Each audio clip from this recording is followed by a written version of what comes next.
2022 개정교육과정 2024년에 1, 2학년 아이들에게 적용이 되고요. 그리고 2025년에는 3, 4학년, 2026년에는 5, 6학년 아이들에게 적용이 되는 교육과정입니다. 개정교육과정의 초등 부분에 조금 포커싱을 두고 이야기를 좀 나눠보도록 하겠습니다. 개정교육과정은요, 우리가 지난 3년 동안에 바로 코로나를 겪었지 않습니까? 그러다 보니까 그때 우리 아이들의 학업 성취도와 문해력이 상당히 많이 떨어져 있다는 걸 확인을 합니다. 그래서 1, 2학년 아이들 중심으로 국어 시간을 34시간을 강화합니다. 다시 말해서 우리 아이들의 문해력, 기초학습 능력, 다시 말해서 국어 파트에만 34시간이라는 시간을 두고 아이들이 다시 말해서 읽고 말하고 듣고 쓰는 기초 학력에 대한 신장 능력을 높이기 위한 문해력을 좀 강화하고 있습니다. 이것이 가장 큰 특징 중에 하나이고요. 그리고 기존에 나와 있던 그 안전한 생활이라는, 그래서 안전에 대한 시간이 있는데요. 이 모든 시간들을 쪼개어서 바른 생활, 그리고 즐거운 생활, 그리고 각 과목별로 융합시켜서 가르칠 수 있도록 시간을 재조정한 것도 또 하나의 특징입니다. 또 하나의 큰 특징 중에 하나가 바로 학교의 자율시간이라는 게 있습니다. 이건 조금 생소한데요. 이전 교육과정에서는 볼 수 없었던 거예요. 이게 뭐냐면 학교마다 자율적으로 아이들을 교육할 수 있는 시간이 한 학기에 16시간 정도 주어집니다.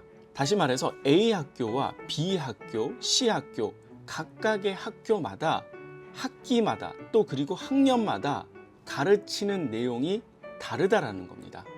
그만큼 학교의 자율성을 충분히 보장해주는 그러한 교육과정이 2022 개정교육과정입니다. 따라서 이 시간에 학교에서 학년에서 어떤 학교는 독서에 좀 더 포커싱을 둘 수가 있고, 어떤 학교는 미디어 리터러시에 좀 더 포커싱을 둘 수 있고, 어떤 학교는 진로, 어떤 학교는 교과와 좀 더 심화한 학습을, 어떤 학교는 생태교육에 초점을 두고 각 학교마다 이제는 교육과정의 차이가 나타나게 되는 시작점이라고 보실 수가 있습니다. 또 하나 좀 생소한 키워드 중에 하나가 바로 깊이 있는 학습인데요. 이 깊이 있는 학습은 아이들이 학교에서 배우는 교과 교육과정이나 또는 기타 새롭게 알게 된 지식과 지혜들을 어떻게 현실, 지금 우리가 생활하고 있는 이 현실과 좀 더 접목시켜서 적용할 수 있는 그런 학습을 좀 강조하고 있습니다. 또 하나는요, 자기 주도적인 학습을 강조합니다. 사실 자기주도 학습은 이전의 교육과정에서도 꽤 많이 강조되었던 건데요. 내가 스스로 무엇을 계획하고 실행하고 반성하고 이를 다시 계획하는 이런 선순환 구조에 대한 부분들, 그리고 스스로 자신의 학습에 대해서 평가할 수 있는 메타 인지적인 부분에 대한 부분도 상당히 강화하고 있다는 걸 알 수 있습니다. 그래서 자기 주도적 학습에 대한 부분도 강화가 되고 있고, 또 하나는 이제 미래 교육에 대한 준비, 이 부분을 좀 강조하는 부분 중에 하나가 바로 코딩 교육입니다. 우리가 코딩이라고 했을 때는 우리가 영어를 배우고 중국어를 배우듯이 또 하나의 언어를 배운다라고 생각하시면 됩니다. 무슨 언어를? 컴퓨터와 대화할 수 있는 언어를 배운다라고 생각하시면 편할 것 같아요.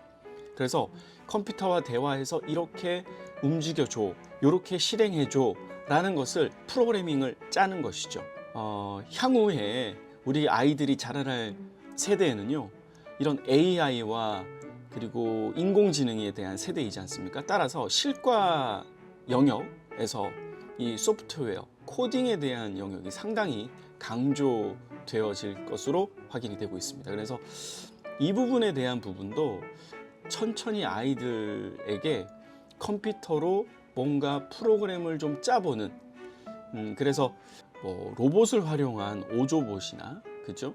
그리고 스크래치나 이런 것들도 유튜브를 통해서 아이들이 스스로 할 수 있는 부분까지 좀 이끌어 준다면 충분히 아이들이 프로그램을 짜고 간단한 게임도 만들어 보는 그런 수준까지도 가더라고요.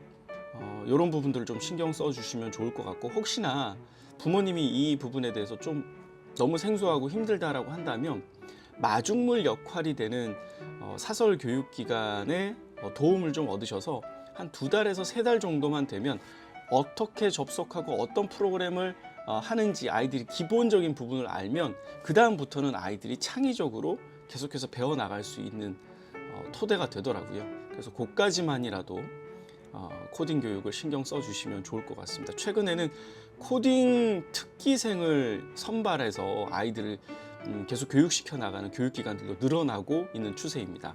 1학년, 2학년, 그러니까 2024년에 우리 아이들이 배우는 그러니까 한 달에 하나의 키워드를 배우게 됩니다. 그래서 1학년 1학기에는요, 키워드가 학교, 우리나라, 사람들, 우주, 이런 주제를 정해서 관련된 책도 읽고 관련된 영상, 그림도 그리고 관련된 노래도 부르고 하는 수업으로 진행이 되는 거죠. 다시 말해서 주제 중심 교육 과정의 부분이라고 보시면 되겠습니다. 1학년 2학기에는 하루, 이야기, 약속, 상상이라는 테마로 진행이 되고요. 2학년 1학기에는 나, 마을, 자연, 세계. 2학년 2학기에는 물건, 계절, 인물, 기억이라는 테마로 아이들이 배우게 됩니다. 그래서 우리 아이들 1학년, 2학년 아이들에게 이러한 테마로 학교 교육 과정이 진행이 되고 있기 때문에 관련된 학습 활동이나 또는 책이나 또는 음악이나 미술에 관련된 영역들을 준비해 주시면 좋을 것 같습니다. 최종 정리 한번 해보죠. 2022 개정교육과정 학교마다 어떻습니까? 그렇죠. 교육과정이 다르다. 왜? 학교 자율시간이 존재하기 때문이다. 두 번째, 깊이 있는 학습. 아이들이 학교에서 배운 내용을 실생활에서도 적용할 수 있는 그런 기회들을 많이 만들어주는 것이 좋다. 따라서 미술관을 방문한다거나 또는 진로 진학 활동에 대한 프로그램에 참여한다거나 또는 도서관에 있는 프로그램들을 참여한다거나 또는 수학에 관련된 어떤 발문들을 엄마, 아빠가 충분히 해준다거나 그러한 내용들이 중요할 것 같고, 세 번째는 자기 주도적인 학습, 학습을 실행하고 계획하고 반성하고 다시 선순환 구조로 반복될 수 있도록 아이들에게 훈련을 시켜주는 것. 네 번째, 컴퓨터와의 대화, 언어, 코딩에 대한 영역들 이제는 선택이 아닌 필수로 자리 잡아가고 있습니다.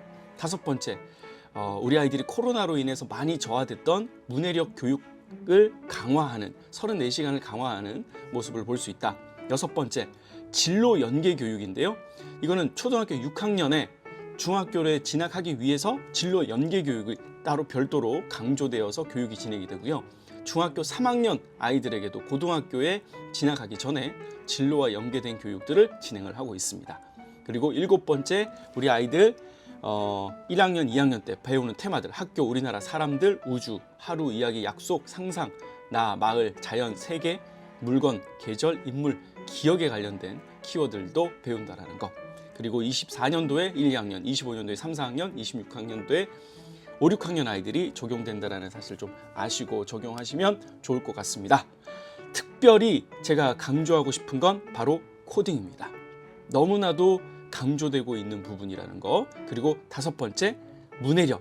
이 부분도 너무너무 중요한 부분입니다. 따라서 우리 아이들이 책을 읽고 내용을 파악하고 이해하고 이걸 적용하고 친구들하고 같이 나누는 이런 가장 기본적인 기초 문해력이라는 부분, 그리고 이제는 사람과 일을 하지만 미래 사회는 로봇과 AI와 일을 하기 때문에 그들과 대화할 수 있는 또 다른 언어, 바로 이 코딩. 그리고 한 가지만 더 강조한다면 자기 주도적인 학습, 스스로 적극적으로 배우는 자세를 가지고 아이들이 공부해 나가는 이런 부분들을 한번 챙겨봐 주시면 그래도 아이들이 달라지는 교육 과정에 좀 더 잘 적응할 수 있지 않을까 생각이 듭니다.